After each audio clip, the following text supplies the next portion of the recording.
અંકલેશ્વર તાલુકાના ભડકોદરા ગામની ડમ્પિંગ સાઇટમાં ફરી એકવાર રહસ્યમય રીતે આગ ફાટી નીકળતા દોડધામ મચી ગઈ હતી। 1.5 મહિનામાં ચોથી વખત આગ ફાટી નીકળતા તંત્રની કામગીરી સામે સવાલો ઉભા થયા છે। અંકલેશ્વર તાલુકાના ભડકોદરા ગામ પંચાયતની સોલિડ વેસ્ટ નિકાલ માટેની ડમ્પિંગ સાઇટમાં અચાનક રહસ્યમય રીતે આગ ફાટી નીકળતા વિસ્તારમાં અફરાતફરી મચી ગઈ હતી। આગના કારણે ભારે પ્રમાણમાં ધુમાડો ફેલાતા આસપાસના વિસ્તારોમાં વાયુ પ્રદૂષણનો ગંભીર ખતરો ઉભો થયો છે। સ્થાનિકોનું કહેવું છે કે આગ લાગ્યા બાદ લાંબા સમય સુધી કાળો ધુમાડો આકાશમાં ફેલાયેલો જોવા મળ્યો હતો। ડમ્પિંગ સાઇટ નજીક આવેલ સ્ક્રેપ માર્કેટના કોઈક અસામાજિક તત્વો દ્વારા કેમિકલ વેસ્ટ ગેરકાયદેસર રીતે ડમ્પિંગ સાઇટ ઉપર ઠાલવી તેને સળગાવી દેવામાં આવી હોવાની આશંકા સ્થાનિકો વ્યક્ત કરી રહ્યા છે।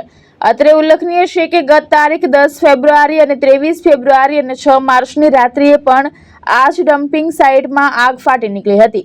ત્યારે વારંવાર લાગતી આગ શંકા ઉપજાવી રહી છે અને તંત્રની કામગીરી સામે પણ સવાલો ઉભા થયા છે। ખેડૂતોએ જણાવ્યું હતું કે આગના કારણે આસપાસ આવેલા ખેતરોમાં તેમના ઊભા પાકને નુકસાન થઈ રહ્યું છે। મારું નામ પ્રફુલ પટેલ છે। હું ભડકોદરાનો રહેવાસી છું। આ ભડકોદરાની ડમ્પિંગ સાઇટ આવેલી છે તેની બાજુમાં મારું ખેતર છે।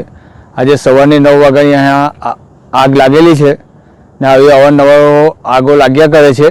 મેં હાલે તલાટી સાહેબને ફોન કરી દ્વારા પણ જાણ કરેલી છે અને રૂબરૂ પર મળીને જાણ કરેલી કે ડમ્પિંગ સાઇટમાં આગ લાગેલી છે, તો પણ આજે હમણાં સુધી પણ આગ ત્યાં લાગેલી જ છે અને ચાલુ જ છે। અમે પણ તેને લીધે અમારા પાકોને ઘણું નુકસાન છે અને ભડકોદરાના ગામની અંદર પણ એનો ધુમાડો જાય છે તે લોકોને શ્વાસ લેવાનો પણ તકલીફ થાય છે। ધર્મેશ રાણા, દ્રષ્ટિકોણ ન્યૂઝ, અંકલેશ્વર।